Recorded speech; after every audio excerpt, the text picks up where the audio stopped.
Merci, Madame de Courson, d'être présente parmi nous.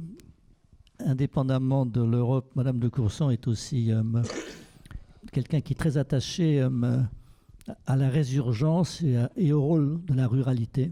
Et elle a écrit un manifeste récemment que j'ai eu l'honneur de signer. Elle m'a fait l'honneur de me demander de la signer. Donc la ruralité conquérante, qui consiste à magnifier et souligner le rôle extrêmement important dans la transition écologique générale du monde rural, de ce que le monde rural peut apporter, etc. Donc ça, c'est très important parce qu'elle va nous parler de l'Europe. Et si je peux juste lui couper l'herbe sous le pied en disant, il y a un bouquin très bien que je vous conseille, de M. Jean-Paul Poncelet, qui est un ministre belge, qui a écrit un livre qui s'appelle «L'Europe à tout vent» et qui explique que l'Europe, finalement, elle s'est fondée d'abord sur l'énergie, la communauté du charbon et de l'acier, immédiatement après sur l'Euratom, parce qu'à l'époque, on venait de découvrir l'atome et on fondait d'énormes espérances. Souvenez-vous, pour ceux qui étaient à l'époque vivants, de l'atomium à Bruxelles pour l'exposition universelle.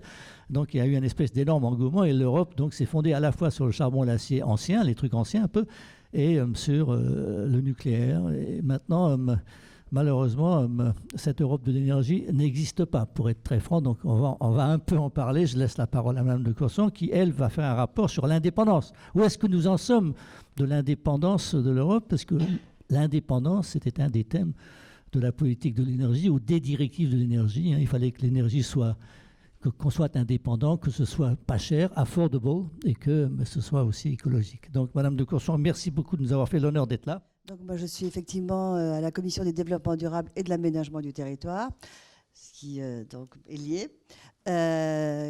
Donc, à la Commission des affaires européennes, je suis aussi au Parlement franco-allemand et au Conseil de l'Europe, qui est le Conseil de l'Europe, vous savez, qui est un traité qui a été signé après la guerre et qui réunit 47 pays qui ne parlent que de droits humains, démocratie et état de droit. Donc tout ça, finalement, ça fait voilà, un bon mélange où on est souvent... j'ai passé 20 ans en Espagne, donc c'est pour ça, sous Franco. Donc je suis très républicaine, démocratique et européenne. Alors oui, merci d'avoir signé le manifeste pour une ruralité conquérante. Moi, j'en avais un peu marre de la ruralité gémissante, déserts médicaux, déserts ceci, déserts cela. On ne va pas donner beaucoup envie de s'installer dans la ruralité si on ne parle que de déserts et de catastrophes.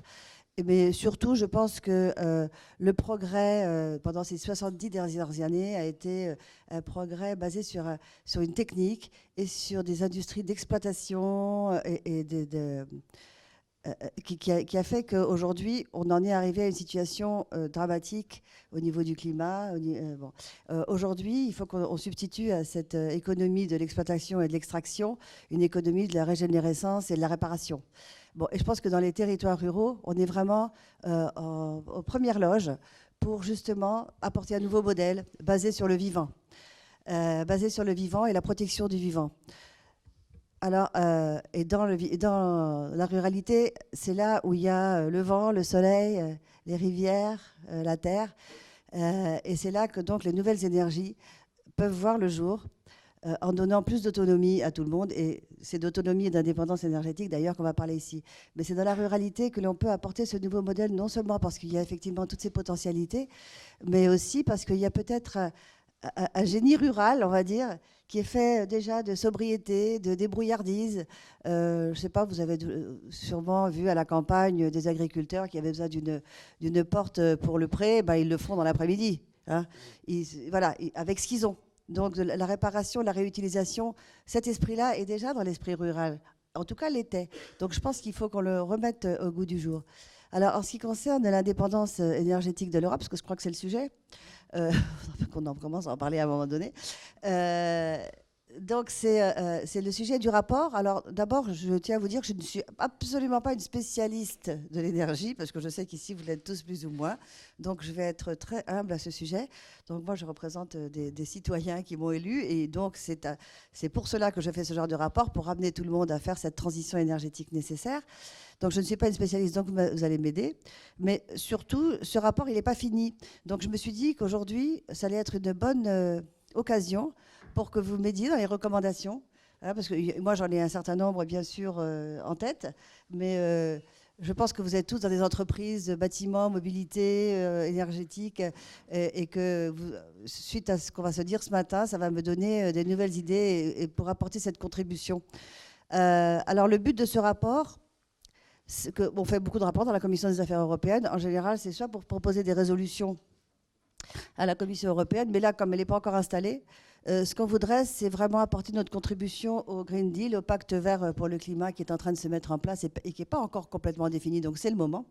Donc si on peut tous ensemble apporter cette contribution avec vos idées, les nôtres à l'Assemblée nationale, eh ben, ça serait formidable.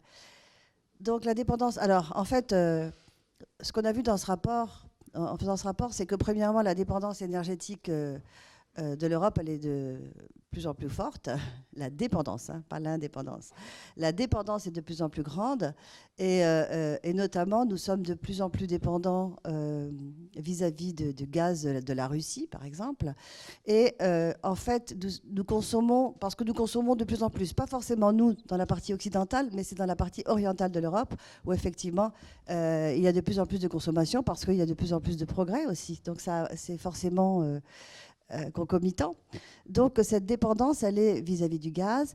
Et cette dépendance, elle va être aujourd'hui un peu contrecarrée par une nouvelle dépendance qu'on peut avoir.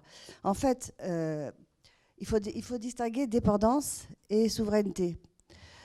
On est obligé d'être dépendant à l'énergie, nous, puisqu'on n'en a pas, notamment en ce qui concerne les énergies fossiles, qu'on utilise encore beaucoup, malheureusement. Mais bon, il faut être réaliste. On utilise encore beaucoup d'énergie fossile. On est obligé d'être dépendant. Donc aujourd'hui, cette dépendance, elle est vis-à-vis de la Russie et d'un certain nombre d'autres pays, mais principalement de la Russie au niveau du gaz. Mais ce gaz, aujourd'hui, il va être concurrencé par le gaz de schiste américain, qui va être finalement... Le gaz de schiste américain, ça va représenter la production de la Russie plus l'Irak, je crois, enfin, ou un pays, voilà. En fait, ça va être plus que tout le gaz confondu aujourd'hui. Le gaz de schiste va dépasser toutes les productions actuelles. Donc, c'est à nouveau une nouvelle possibilité. Alors, en fait, la question qui a été posée par ce rapport, c'est la multidépendance. Finalement, multidépendance égale moins de dépendance. Mais aujourd'hui, l'enjeu, c'est effectivement, est-ce qu'on préfère dépendre des Russes pour le gaz, avec qui on a des bons rapports, parce qu'ils ont autant besoin de nous qu'on a besoin d'eux. Bon, pour les Ukrainiens, c'est un peu compliqué, mais que des États-Unis, où finalement, on dépendra d'eux pour le gaz, d'eux pour le dollar, d'eux pour beaucoup de choses. Hein. Donc... voilà, donc c'est des questions qui se posent. Bon, maintenant, je pense que la transition énergétique, c'est vraiment une chance pour nous de diminuer nos dépendances. Parce que la transition énergétique, c'est arrêter les énergies fossiles, c'est arrêter donc c'est la neutralité carbone en 2050. Donc ça, pour nous, ça nous oblige à nous tourner fermement et de façon très volontariste vers les énergies renouvelables, dont j'ai parlé tout à l'heure, c'est-à-dire les énergies renouvelables que sont l'éolien, l'hydroélectricité, la méthanisation, la biomasse, etc. Et aussi de conserver donc notre énergie nucléaire tout en faisant une transition, en rétablissant un équilibre entre les énergies renouvelables et l'énergie nucléaire, parce que nous sommes aussi quand même dépendants de l'uranium à l'extérieur. Hein, donc c'est quand même une dépendance aussi. On ne le dit pas trop ça, mais il y a quand même une dépendance. Mais bon, aujourd'hui, tout le monde dit, oui, finalement, avec l'énergie nucléaire, on a une énergie à bas prix, ce qui va être faux bientôt, parce que c'était une énergie le prix de l'énergie ne prenait pas en compte les nouveaux investissements qu'il va falloir faire, ainsi que les nouveaux investissements pour les déchets. Donc je pense qu'on va arriver à augmenter notre prix de l'énergie de façon tout à fait normale. Maintenant, on a la chance en France d'avoir, notamment pour la décarbonation des énergies, cette énergie nucléaire. Donc il va falloir qu'on fasse un équilibre, mais la transition vers les énergies renouvelables est une chance pour moins dépendre donc d'autres pays. Alors, il y a aujourd'hui quelque chose de très intéressant que l'on a vu dans ce rapport, parce qu'on a fait des rencontres intéressantes. Et moi, je pense que c'est peut-être une des conclusions que je vais avoir, c'est qu'il y a eu la fée électricité, Hein, il y a même une belle peinture au Musée d'Art moderne, je ne sais pas si vous la connaissez. La fée électricité, et il y avait dans l'imaginaire des Français et de tout le monde, finalement, l'idée que l'électricité, c'est magique. Un enfant de 2 ans peut allumer un bouton et tout s'éclaire. Paris entier peut s'éclairer avec la pulsion d'un enfant de 2 ans. C'est incroyable. Et donc, cette magie, je pense qu'aujourd'hui, il faut qu'on change complètement l'imaginaire de nos concitoyens vis-à-vis de l'électricité. L'électricité, c'est pas magique du tout. L'électricité, c'est un énorme travail. C'est des interconnexions européennes. En fait, c'est un énorme monde qui est très complexe, très compliqué, qui coûte très cher. Et il faut qu'on arrive à que chaque électron soit quelque chose de précieux pour chaque Français.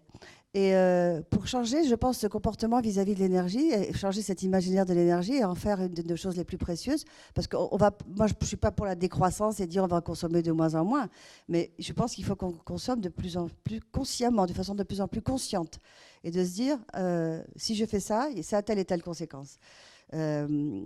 Hier, petite aparté, hier, on a rencontré à l'Assemblée nationale les personnes qui sont en ce moment à la Convention citoyenne pour le climat. On en a rencontré, je ne sais pas, ils étaient 7-8. C'était très intéressant parce que ce sont des citoyens lambda qui ont été tirés au sort et qui disent on a eu la chance d'être tirés au sort. Et c'était extraordinaire de voir comment ces gens se sont plongés finalement dans le développement durable, dans l'écologie, dans la transition écologique, parce qu'ils ont été amenés à faire des auditions, parce qu'ils ont été amenés à en discuter entre les 150 qu'ils sont sur ces sujets-là. Donc ils sont sur des sujets, se loger, se déplacer, etc. Mais alors ils disaient, bon, ben, quand on arrêtera ça, on passera à autre chose. Mais non, je pense que maintenant ils sont tombés dans le bain, on n'en sort plus jamais. Quand on est devenu conscient de la finalité de nos ressources, on ne peut plus revenir en arrière. On ne peut plus jeter un mégot comme ça dans la rue sans se dire qu'est-ce que je suis en train de faire.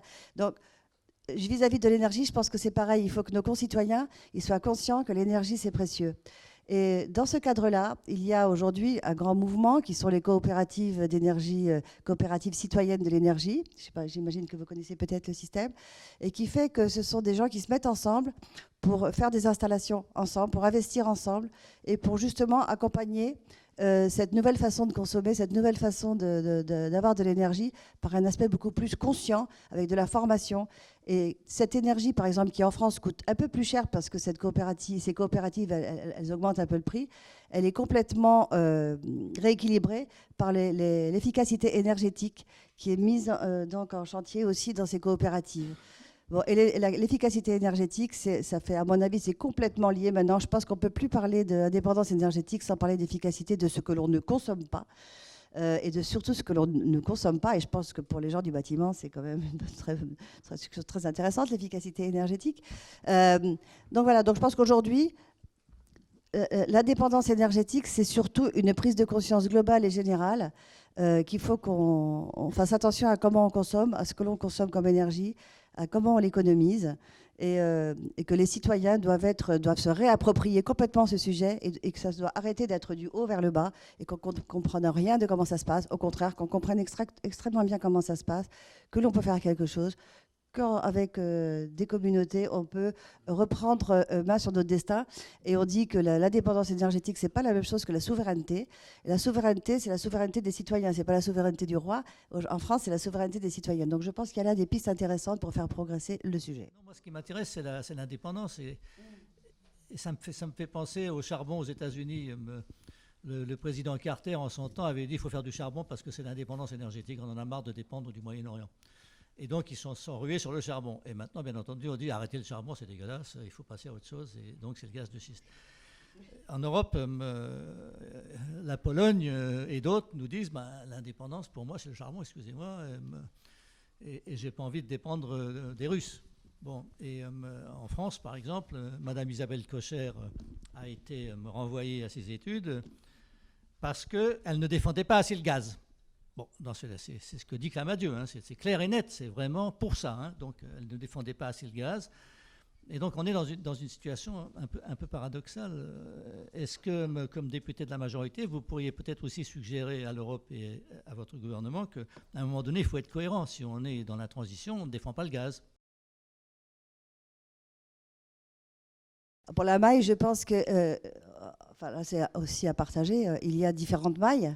Je pense que c'est un peu comme les bouquets énergétiques. Je pense que plus il y a de mailles qui s'interconnectent, mieux c'est. Et que la maille du bas, c'est-à-dire la maille citoyenne, elle n'a pas tant à faire des économies qu'à prendre conscience. Et elle doit se connecter donc aux syndicats d'énergie régionaux, enfin aux départementaux qui se connectent. Bon, et on sait que toute l'Europe est au niveau électricité interconnectée et de plus en plus interconnectée, et que ça assure aussi notre sécurité énergétique, l'interconnexion. On sait que par exemple le Kosovo, je sais que le Kosovo qui avait mal utilisé ses réserves énergétiques.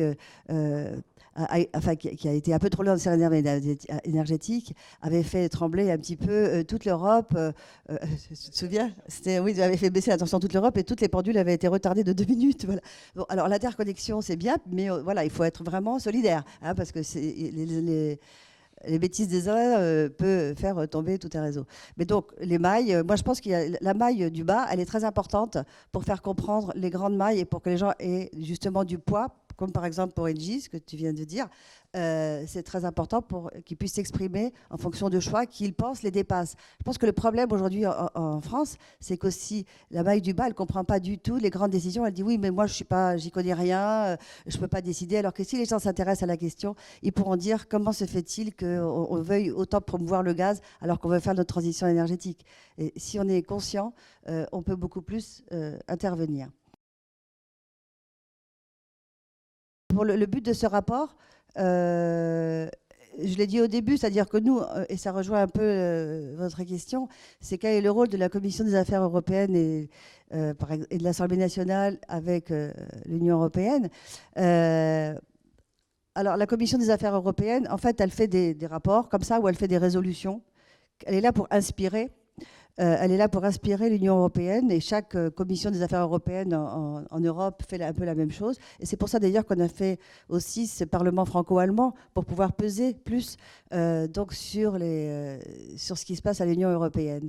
Donc ce rapport, il se veut, comme le Green Deal démarre, nous, on veut tout de suite pouvoir aller voir nos collègues de l'Union européenne, du Parlement européen, et dire voilà, nous, comment on voit le Green Deal. Et on est en train de faire, on a fait aussi une commission spéciale entre les Allemands et les Français, dont je fais partie, justement sur ces questions-là, sur le pacte vert, pour pouvoir, et là-bas, et chez nous, ici à la Commission des affaires européennes, pouvoir influencer, informer, inspirer l'Union européenne. Voilà, c'est notre rôle.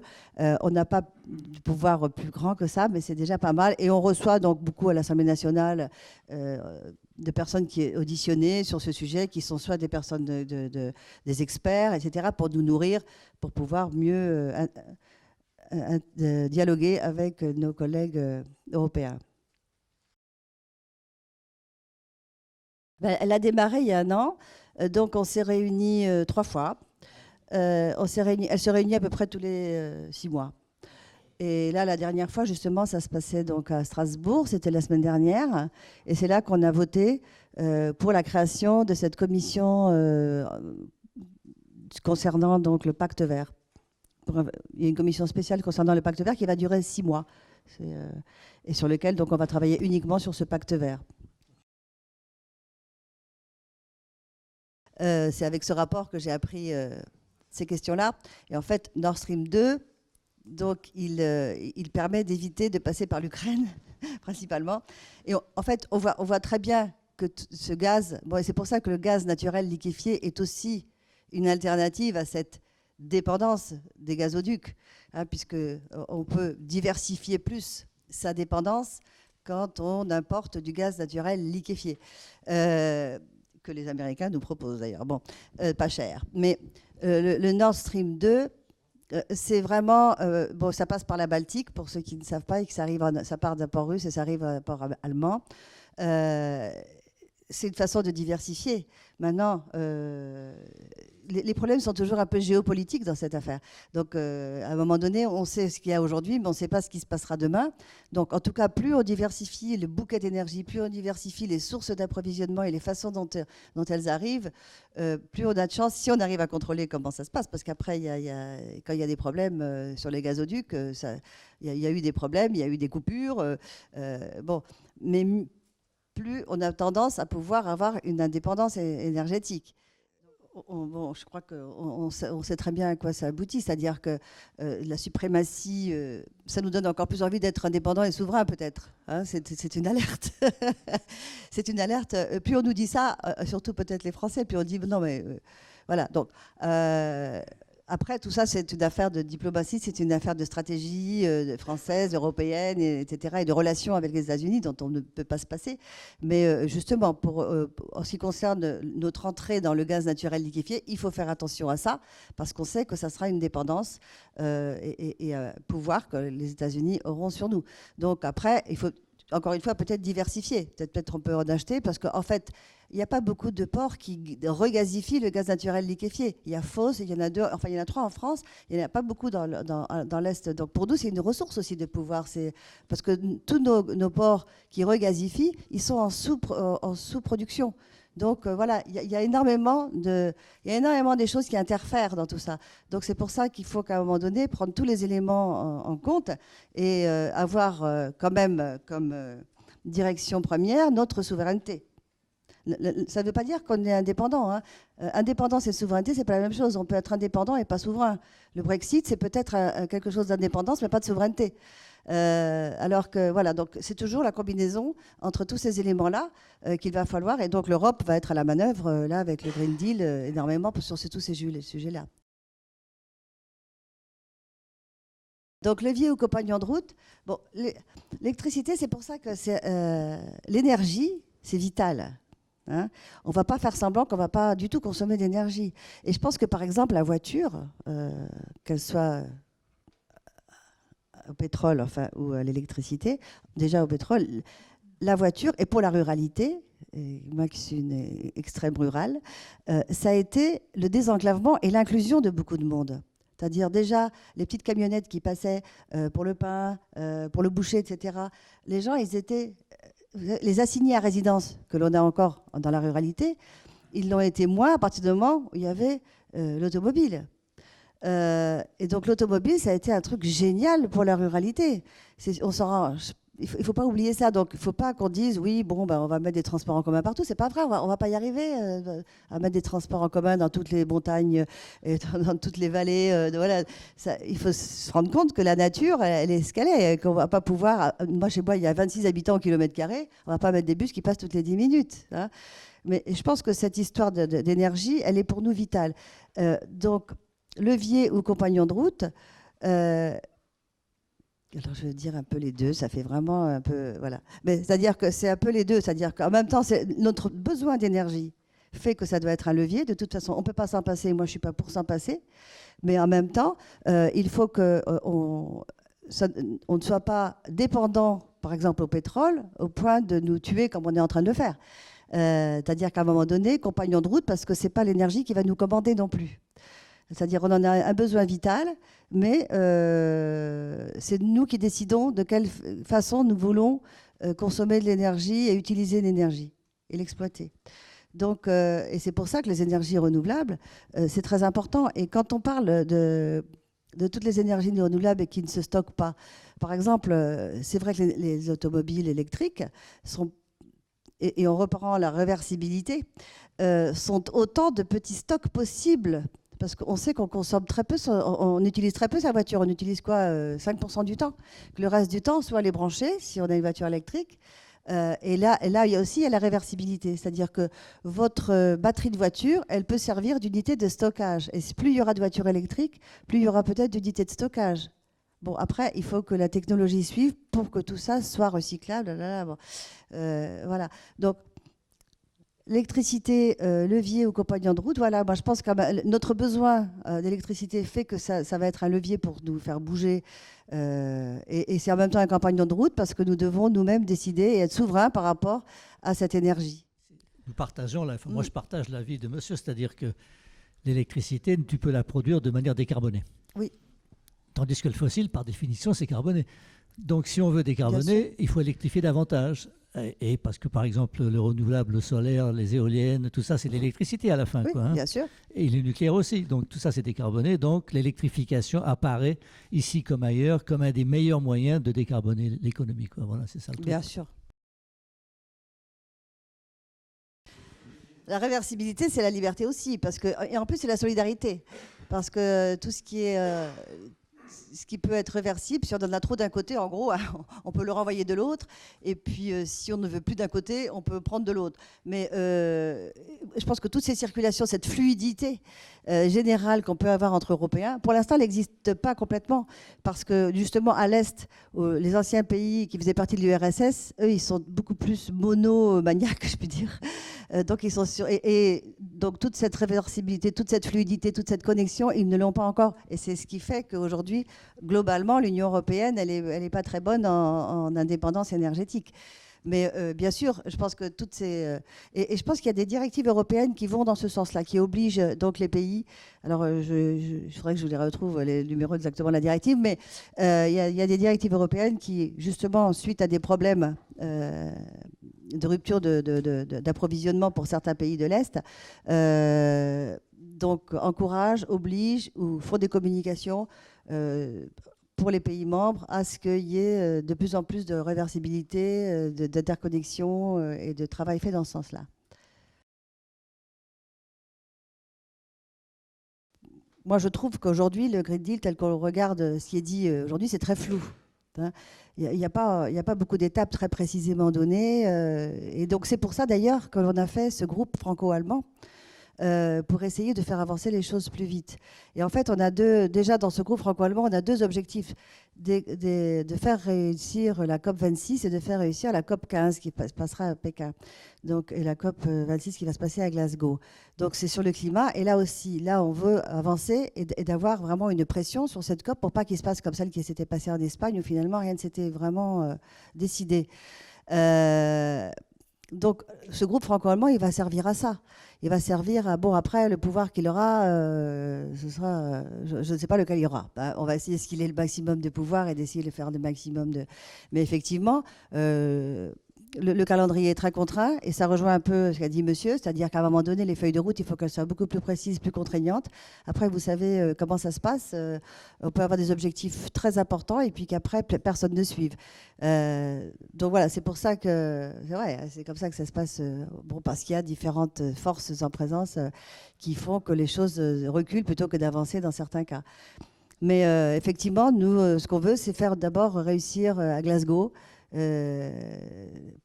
toutes les orientations sur l'énergie le plus possible. Donc c'est ce qu'on va essayer de faire déjà avec les Allemands. Et si le couple franco-allemand, il peut déjà apporter un fort poids, ça sera déjà pas mal.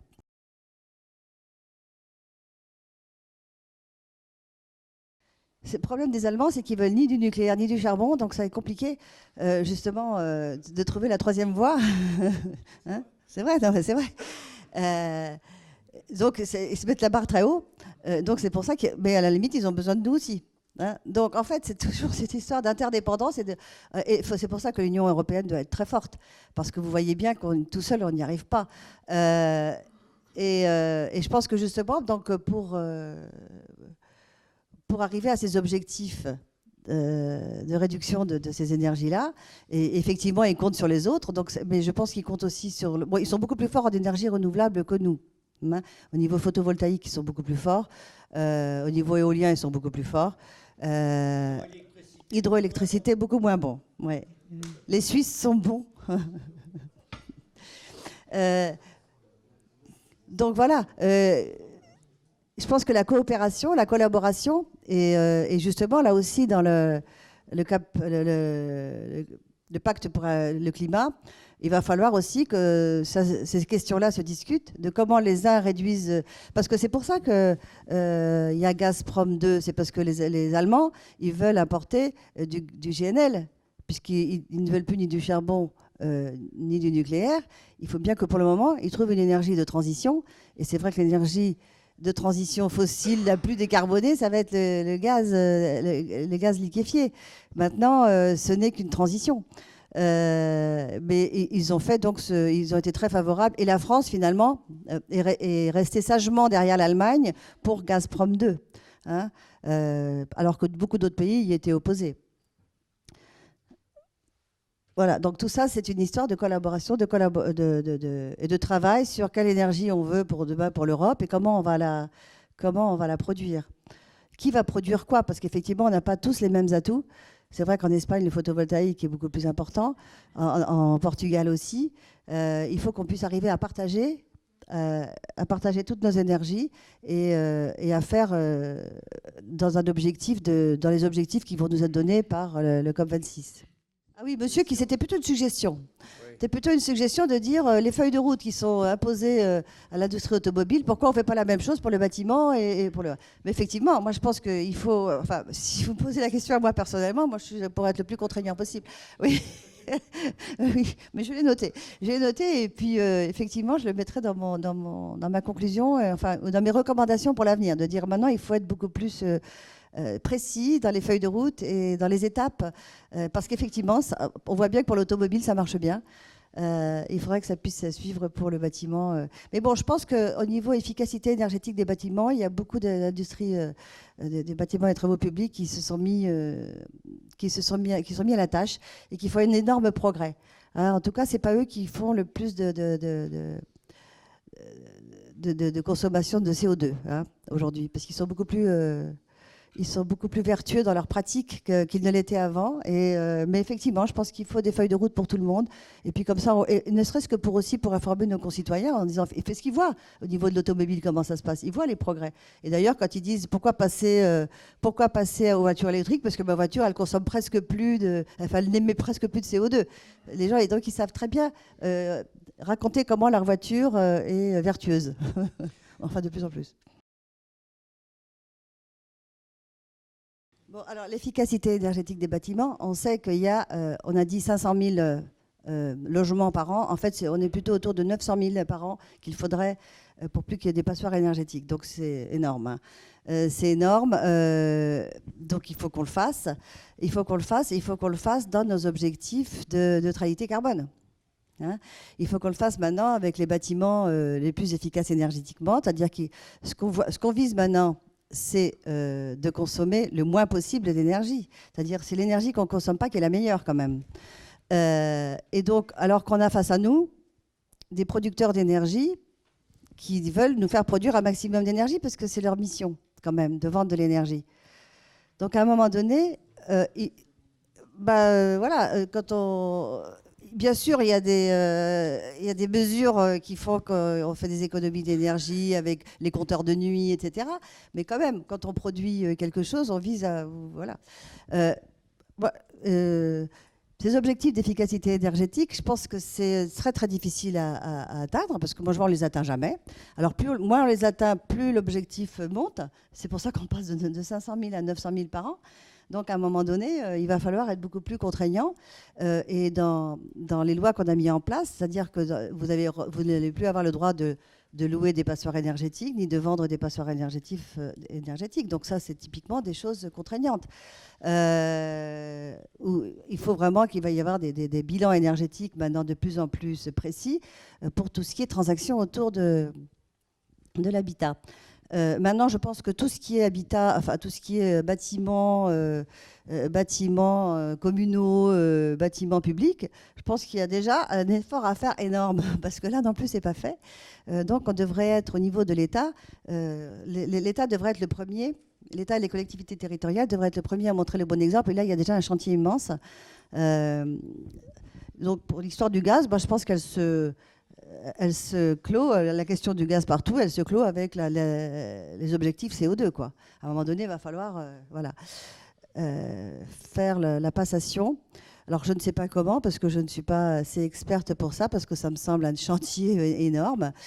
Mais je pense qu'en plus, les citoyens, s'ils sont dedans, s'ils commencent à s'intéresser à ces questions-là, s'ils commencent à comprendre pourquoi et comment, déjà, bon, ça va être un long chemin, mais déjà dans leur habitat, etc., ils vont commencer à exiger d'avoir d'autres énergies et des énergies plus propres.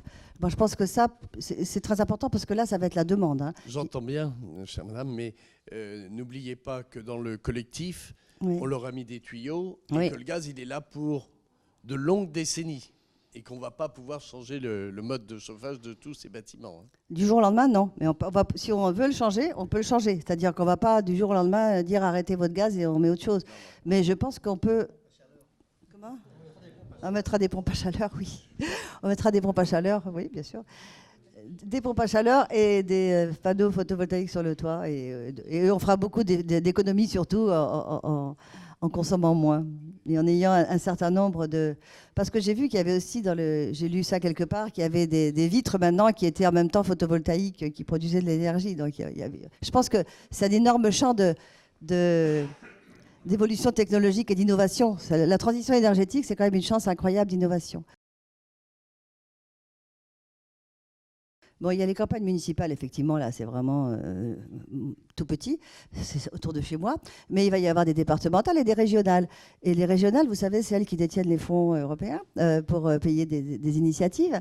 Et je pense que les régionales peuvent avoir un rôle, justement, dans cette Union européenne des régions. Il peut y avoir notamment au niveau de la ruralité, par exemple, il y a des réseaux ruraux européens. Hein, il existe des réseaux ruraux européens et je pense qu'il faut qu'on fasse aussi l'Europe de l'énergie entre citoyens, qu'on construise des réseaux comme ça. Ça existe, il y a des associations, il y a des réseaux qui existent. Donc ça me semble indispensable et je pense que les régions peuvent jouer un grand rôle là-dedans et je pense qu'elles le souhaitent en plus. En fait, c'est vrai qu'il y a une demande de taxation des trafics aériens qui est sous-taxé par rapport à d'autres moyens de transport. Ça, c'est vrai. Et ça consomme, donc c'est très participatif à l'augmentation du CO2. Maintenant, on pourrait très bien inventer des quotas de voyage en avion par habitant ou par personne, et qu'il puisse y avoir un marché de ces échanges. Parce qu'il y a des gens qui ne voyagent jamais en avion et des gens qui voyagent beaucoup en avion. Mais un petit peu comme les certificats d'énergie, ou pas les certificats d'énergie, mais les CO2, les certificats de CO2, les taxes CO2, les taxes carbone, que l'on peut échanger, par exemple, dans la ruralité, on peut échanger entre agriculteurs et entreprises pour faire la compensation de CO2. Ben, on pourrait très bien, entre habitants, ceux qui ne voyagent jamais en avion parce qu'ils ont peur ou pour d'autres raisons, et puis ceux qui prennent l'avion 10 fois par mois. Comment ? Non, pas forcément parce qu'ils parlent les moyens. Hein, parce que vous savez, l'avion, c'est pas cher. Hein, c'est moins cher que le train. Donc, c'est moins cher que le train et ça émet beaucoup plus de CO2. Donc, oui, ils jettent tout. Hein. Vous pouvez aller à Madrid, aller-retour pour 25 €, je peux vous le dire. Bon, il y a une prise de conscience des jeunes. Et moi, je crois beaucoup aux jeunes pour la prise de conscience de tout ça. Greta Thunberg, pour moi, c'est une chance. C'est une chance d'avoir eu une figure comme ça. Et je ne taperai pas sur le messager. Je préfère me concentrer sur le message. Et le message de Greta Thunberg, c'est le message du GIEC. Hein, rien d'autre. C'est alerter sur l'augmentation de température, enfin, l'augmentation des degrés. Et voilà, je pense que les jeunes nous poussent justement à faire attention, à voir ce qui ne va pas et à prendre des mesures dans le bon sens. Et on peut être très créatif, comme cet échange de quotas, par exemple, qui pourrait faire qu'on pourrait maîtriser au moins les émissions. Je vais attendre à la fin de mes travaux avec la commission franco-allemande pour savoir où est-ce qu'on va. Mais aujourd'hui, je ne peux pas vraiment vous répondre. Mais j'essaierai de le faire par écrit si vous me laissez vos coordonnées pour que je puisse vous donner une position un peu plus réfléchie que là, à brûle pour point. Pour l'autoconsommation, en fait, les gens ont mis des panneaux photovoltaïques, pas du tout pour des raisons de conviction écologique sur leur toit au départ. Ils ont mis des panneaux photovoltaïques parce qu'ils pensaient que ça allait leur faire gagner de l'argent. parce qu'on allait leur acheter leur énergie, etc. Et ça a fonctionné un petit peu, sauf que maintenant, c'est plus du tout le cas. Maintenant, il faut que les gens ils mettent des panneaux photovoltaïques par conviction. Et le faire de façon collective, je dirais. C'est-à-dire que l'autoconsommation, moi, dans mon petit toit, oui, bon. Mais le plus intéressant, c'est de faire l'autoconsommation collective, mais pas totale. C'est-à-dire, je vous donne un exemple. Nous, on est en train de faire dans mon coin, dans ma circonscription, un projet justement entre un syndicat d'électricité, un syndicat d'énergie, un village avec ses habitants et un zoo qui est là. Justement, un projet d'autoconsommation collective. Sachant que l'autoconsommation, elle est forcément partielle. Mais justement, l'énergie des uns, c'est-à-dire celui qui a le plus de panneaux photovoltaïques, parce qu'il va s'agir de panneaux photovoltaïques sur le zoo, où il y a besoin où il y a beaucoup de grandes surfaces pour pouvoir produire de l'électricité, va pouvoir servir à d'autres personnes dans le village qui vont racheter cette électricité, et notamment les bâtiments communaux. Mais il faut bien penser qu'il ne faut pas se dire moi je me détache, je fais ma petite consommation, donc le réseau, ça m'est égal, je ne veux plus le payer, et tout ce que j'autoconsomme, je le retire de ma participation au réseau. Il faut faire attention à ce que ça ne devienne pas des petits fiefs indépendants. Et en fait, on s'aperçoit que les régions de France qui ont le plus on va dire ce tropisme d'indépendance totale ou d'autonomie énergétique sont des régions comme la Bretagne ou l'Occitanie, la Bretagne qui a du vent et l'Occitanie qui a du soleil, mais que finalement ça se recoupe avec des régions qui ont une identité forte, si vous voyez ce que je veux dire. Donc il faut faire attention à ce qu'on reste toujours solidaire. Hein. Notre ministère s'appelle le ministère de la Transition écologique et solidaire. Et donc, je pense que la solidarité, c'est clé. C'est bien de dépenser moins d'énergie, c'est bien d'autoconsommer et d'avoir des sources très différentes d'énergie. Mais la question de la solidarité, elle se joue du plus bas au plus haut, c'est-à-dire de plus bas dans les villages au plus haut en Europe. Et que sans cette solidarité, ça peut devenir très dangereux. C'est conflictuel. Alors moi, les gens qui viennent dans ma permanence me parler des éoliennes, souvent c'est parce qu'ils ne veulent pas d'éoliennes derrière leur château. Il y a un lobby château, mais bon, je vous jure, c'est vrai. Hein, et je le comprends parfois. Je le comprends parfois parce que, bon, ils ont fait un beau château, une belle maison, voilà, etc. Puis derrière, vous avez Moi, je trouve ça joli, les éoliennes. Hein, personnellement, je trouve ça assez gracieux.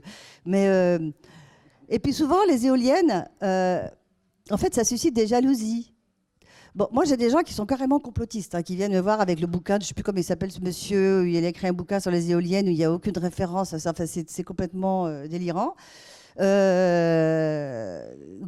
je ne sais pas comment il s'appelle, je ne vais pas lui faire de la pub.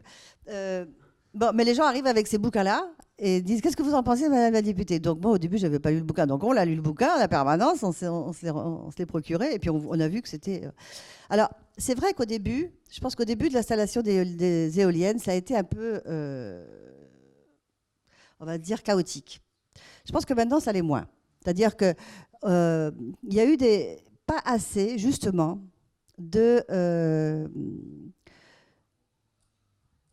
comment on dit, de participation des citoyens. C'est-à-dire que l'acceptabilité, elle est devenue très mauvaise parce qu'on avait l'impression que c'était des boîtes étrangères qui venaient faire ça, qui plantaient leurs éoliennes et qui, au bout de 10 ans, les vendaient à des fonds de pension et que, hop, tout ça, ça n'avait rien à voir avec le territoire. Ce n'était pas assez territorialisé.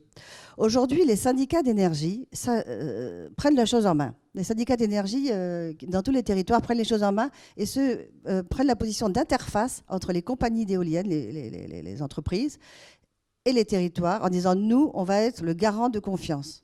Moi, je pense que ce garant de confiance, c'est tout à fait nécessaire parce que les syndicats d'énergie qui sont sur les territoires, eux, ils sont là. Donc, les citoyens savent très bien à qui s'adresser si ça ne va pas. Hein. Alors que c'est toutes les autres entreprises d'énergie, on ne sait pas qui c'est, elles disparaissent parfois.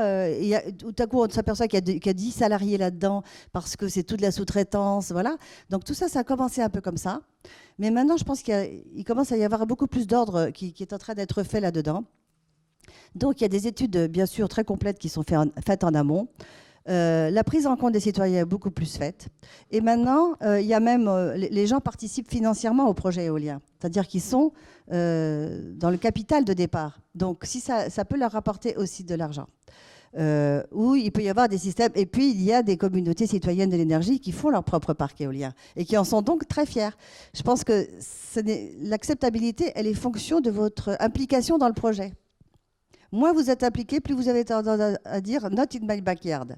Plus vous êtes impliqué, plus c'est vos éoliennes, et c'est votre énergie. Et ce n'est pas du tout la même appréhension, que ce soit pour des projets éoliens, photovoltaïques ou de méthanisation. Parce que la méthanisation, ça va être la même chose. Parce que pour l'instant, il n'y a pas beaucoup de méthaniseurs, vraiment encore gros méthaniseurs qui se voient, mais ça va être de plus en plus. Et c'est très bien. Mais là aussi, nous, on a mis en garde le gouvernement en disant attention, il faut vraiment faire de l'acceptabilité le sujet clé et d'impliquer tout le monde. C'est-à-dire que il ne faut pas mettre des verrues comme ça sur les territoires, complètement indépendantes de tout. Il faut que les gens soient complètement impliqués, que ce soit leurs méthaniseurs, que ce soit leurs éoliennes, que ce soit leur photovoltaïque. Et je pense qu'avec ça, ça se passe beaucoup mieux. Mais on n'est pas obligé de mettre des éoliennes partout. Hein. On peut aussi être... voilà.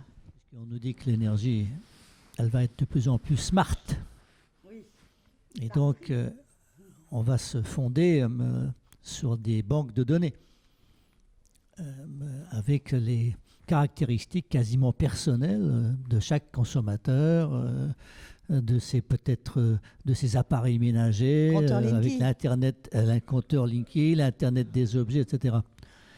Or, la question qui est posée par ces données est celle du colonialisme des données, puisque la souveraineté numérique devient un enjeu important qui a des rapports avec l'indépendance énergétique, puisqu'on nous dit qu'on va ubériser ou qu'on risque d'ubériser, c'est-à-dire d'avoir un énorme opérateur qui possède toutes les données. Alors c'est Google, hein, dont on parle, ce sont les GAFA, c'est la taxe GAFA, c'est la discussion maintenant sur l'indépendance numérique de la France et de l'Europe.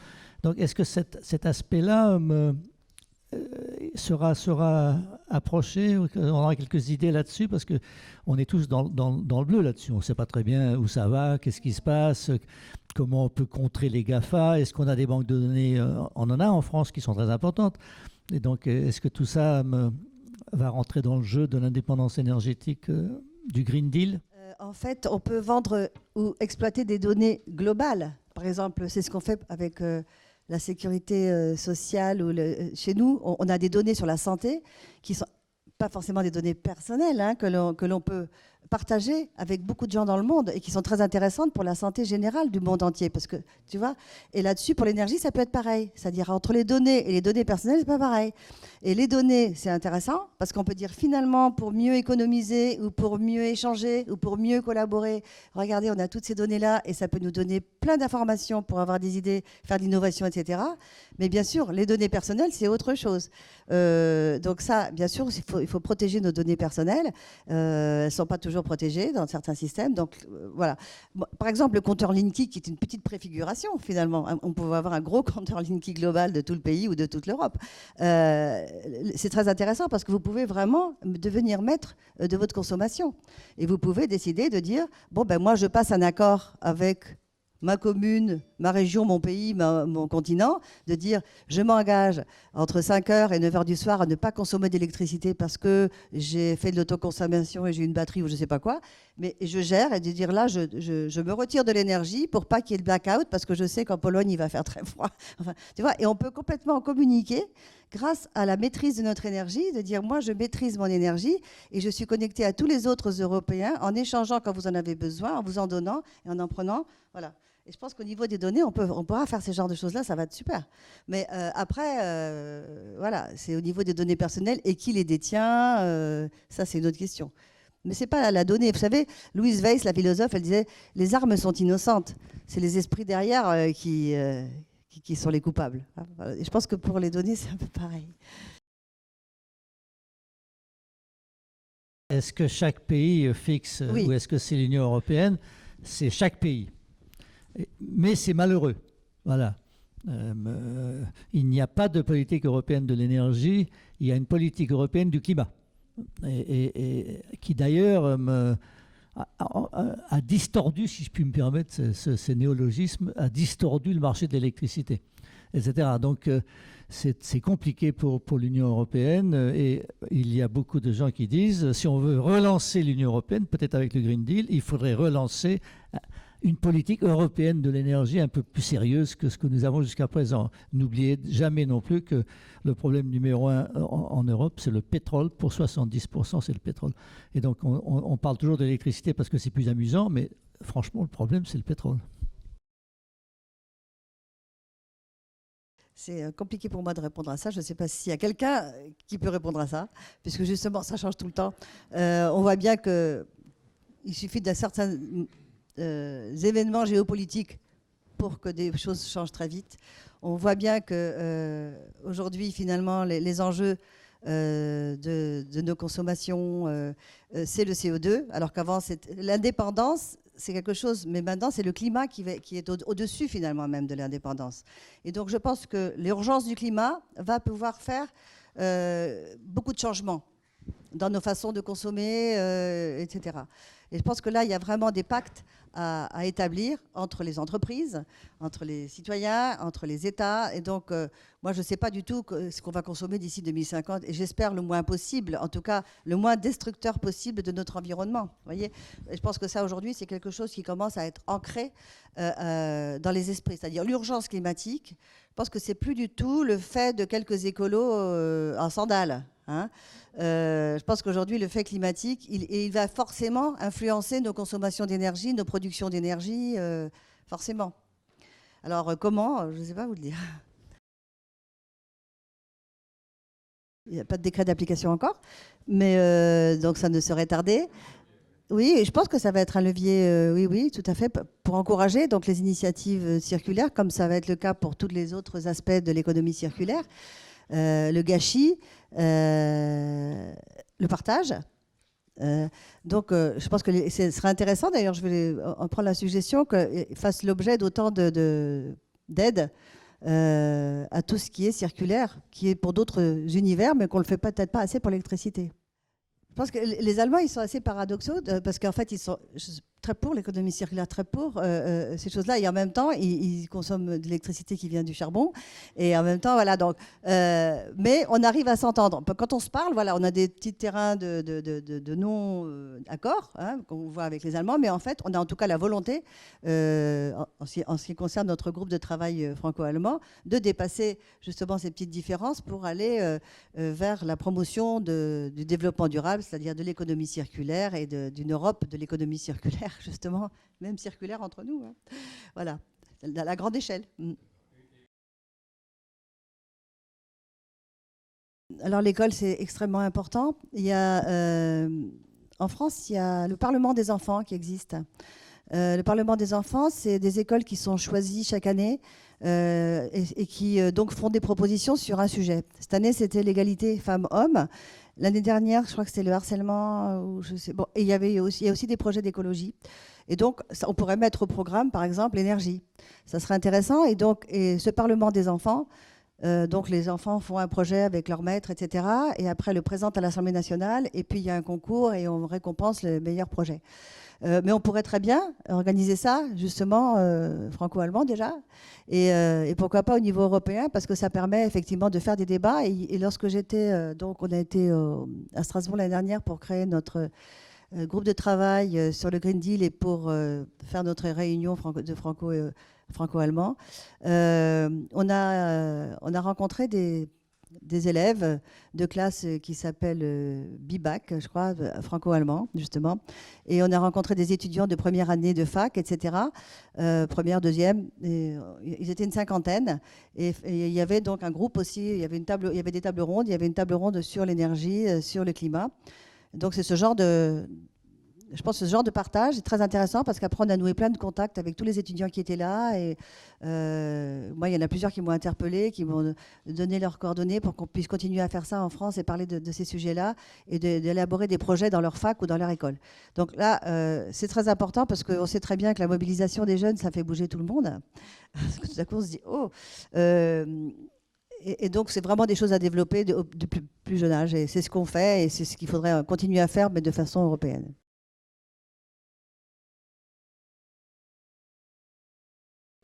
je pense que la recherche, c'est vraiment un sujet clé pour tout ce qui est énergie, pour tout, voilà, parce que, comme vous dites, sinon les autres le font à notre place, hein. Donc, il faudra en parler à Madame la ministre de la Recherche. Mais c'est vrai ce que vous dites, parce que la climatisation, c'est un sujet qu'on aborde en fait assez rarement. En fait, on aborde beaucoup le chauffage.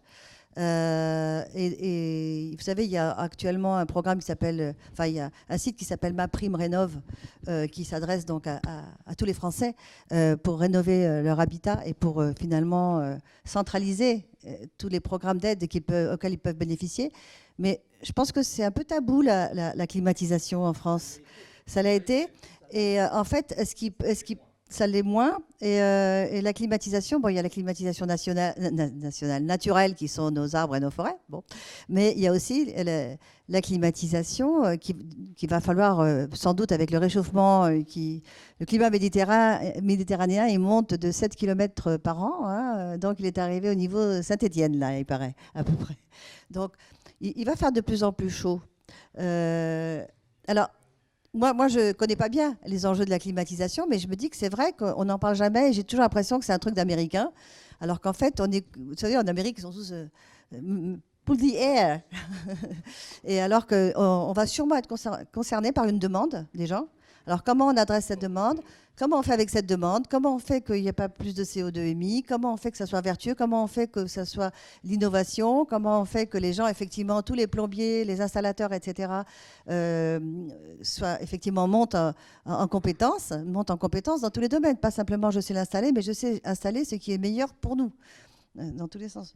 Voilà, donc effectivement, là, il y a vraiment un enjeu de formation et d'information de nos concitoyens aussi sur ce sujet. Madame la députée, chère Yolène, merci beaucoup d'être venue. C'est très important pour nous, ce genre de débat. Parce que ici, par exemple, ce sont en effet des gens qui sont comme Obélix, plongés dans la marmite depuis toujours. Et donc, ils sont extrêmement compétents sur énormément de sujets qui sont après la décision politique. Comment on fait qui sont les mains dans le cambouis, qui savent comment ça fonctionne, qui, par ailleurs, savent non seulement comment ça fonctionne dans les 3 à 5 ans qui viennent, c'est-à-dire, tu sais très bien toutes ces grandes décisions politiques et comment on fait dans les 3 à 5 ans. Hein. Donc ça, c'est l'horizon pour beaucoup d'entreprises et même pour beaucoup de politiques, hein, d'ailleurs, et qui savent aussi comment ça fonctionne un peu au niveau international ou national parce qu'ils y ont beaucoup travaillé. Donc, pour nous, c'est très important de dialoguer avec toi et de comprendre où en est le politique. Où en est le politique? Qu'est-ce qu'il pense à l'Assemblée nationale? C'est quoi? Et comment ils savent au niveau local? Parce qu'au niveau local, tu as plus de contacts que nous, presque souvent. Enfin, sauf pour les clients, les installateurs, les plombiers et autres. Qu'est-ce qui se passe? Comment ils voient les éoliennes chez toi, enfin, etc. Qu'est-ce qu'ils savent du nucléaire, etc. Comment ça marche? Donc, c'est un dialogue très important pour nous. Donc, oui, on veut t'aider. Alors là, on sera absolument enchanté de te donner notre point de vue, de dire ce qu'on pense et même peut-être éventuellement de t'apporter des éclaircissements sur un certain nombre de points. Ce que je voulais dire, alors pour terminer, d'abord, une bonne nouvelle. L'Agence internationale de l'énergie nous dit que les émissions de CO2 ont stagné. Donc, pour la première fois, enfin, elles n'ont pas augmenté. Et donc, l'agence dit que c'est grâce aux renouvelables dans les pays développés. Alors, dans le monde entier. Dans le monde entier. Et donc, ça, c'est une très grande nouvelle. Bon, les autres nouvelles sont moins bonnes. C'est-à-dire que comme il y a le coronavirus, le prix du pétrole s'effondre. Donc, c'est embêtant. Pour l'économie mondiale, mais pour nous, ça ne nous dérange pas trop. Mais voilà. Mais puisque tu parlais du gaz et du gaz de schiste, les permis de forage de gaz de schiste se sont effondrés de 80% en Pennsylvanie et tout ça. Donc, parce que c'est plus rentable. Voilà, c'est pas rentable. C'est pas assez cher, on ne gagne pas assez d'argent avec tout ça, etc. On va attendre que le prix du gaz remonte pour recommencer à fouiller, etc., etc. En France, on ferme Fessenheim. N'est-ce pas? C'est parce qu'on veut équilibrer. Mais comme RTE nous alerte, oulala, attention, dans les prochaines années, c'est pas sûr qu'on passe, donc il faut garder la centrale au charbon de Cordemais. Donc nous fermons le décarboné et nous gardons le carboné. C'est peut-être le monde à l'envers, ça, hein, etc. Donc la situation est voilà. Voilà. Oui, mais c'est important que tu le saches, quoi, parce que c'est ça qui se passe. En ce moment, c'est très difficile on a des groupes de pression, l'administration hésite, on va faire une nouvelle réglementation pour les bâtiments, qu'est-ce qu'on va mettre dedans, etc. Donc on est dans une situation difficile où on a, nous, besoin du politique. Nous, on est une association, on cherche à décarboner, on a aussi des intérêts économiques parce que nos membres sont intéressés à la décarbonation, mais on se heurte aussi à des difficultés réglementaires, politiques, etc. Donc le dialogue pour nous est absolument essentiel avec toi et on te remercie très vivement d'être venu et d'avoir aussi quelques réflexions de très bon sens, quoi. Donc on a besoin du bon sens et du courage. Voilà, ce sont les deux vertus principales de la politique. Donc grand merci Yolène de Courson d'être venue aujourd'hui, ce matin.